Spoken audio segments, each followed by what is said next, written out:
Pemerintah Kabupaten Goa menargetkan sebagai daerah penyangga pangan, sekaligus penghasil jagung kedua terbanyak dengan kualitas terbaik di Provinsi Sulawesi Selatan. Menurut Wakil Bupati Goa Darmawan Syamuin, potensi Goa menjadi daerah penyangga pangan sangat besar. Selain itu, daerah ini juga menjadi penghasil jagung terbesar kedua di Sulawesi Selatan setelah Kabupaten Jeneponto. Mantan Wakil Ketua DPRD Sulsel ini menyatakan bersama Bupati Goa Siti Husniah Talenrang, Kabupaten Goa akan dijadikan penyangga pangan. Walaupun sudah ada daerah lain seperti Kabupaten Sidendreng Rapang atau Sidrap sebagai lumbung pangan. Pencetakan lahan persawahan seluas 6.000 hektar serta didorong lahan-lahan lainnya memproduksi tanaman hortikultura. Program inovasi pertanian mesti dilahirkan melalui kolaborasi KTNA dan dinas terkait.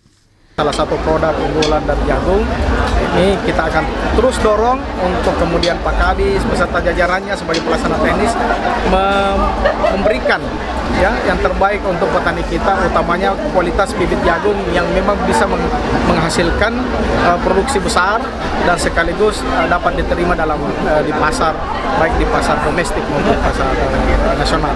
Oleh karena itu, insya Allah saya bersama Ibu Bupati akan terus mengusahakan peningkatan anggaran dari tahun ke tahun untuk memastikan bantuan-bantuan dari petani untuk kebutuhan petani baik bibit padi maupun jagung serta pupuk itu dapat terfasilitasi.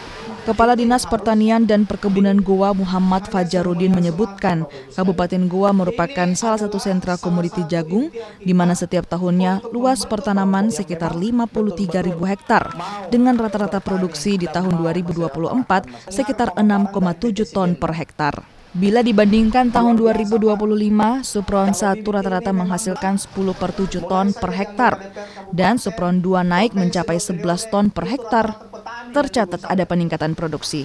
Kalau kita lihat dari kondisi yang ada sekarang, dari semua daerah-daerah yang penghasil jagung, anggapnya Biring Bulu, Tompok Bulu, dataran tinggi ditambah dengan Bontolompo ini, ya kita berharap bahwa ada off-taker jagung yang ada di Kabupaten Goa ini, termasuk peran-peran Bulog untuk mengambil langsung di masyarakat. Sesuai dengan harga pemerintah, sama dengan padi sekarang kita sudah mulai mengambil melalui Bulog 6.500 per kilo. Bersama dengan jagung ini, kita berharap harga pemerintah itu 5.500 ini juga bisa diambil oleh Bulog. Ini harapan kita ke depan. Hal ini tidak terlepas dari intervensi yang diberikan oleh pemerintah, baik pemerintah daerah maupun pemerintah pusat atau Kementan, baik reguler dan aspirasi berupa bantuan benih, pupuk hayati padat, dan POC, serta pendampingan oleh penyuluh dan petugas lapangan secara intensif. Usman Afandi, Kompas TV. Abdul Hamid Dengali.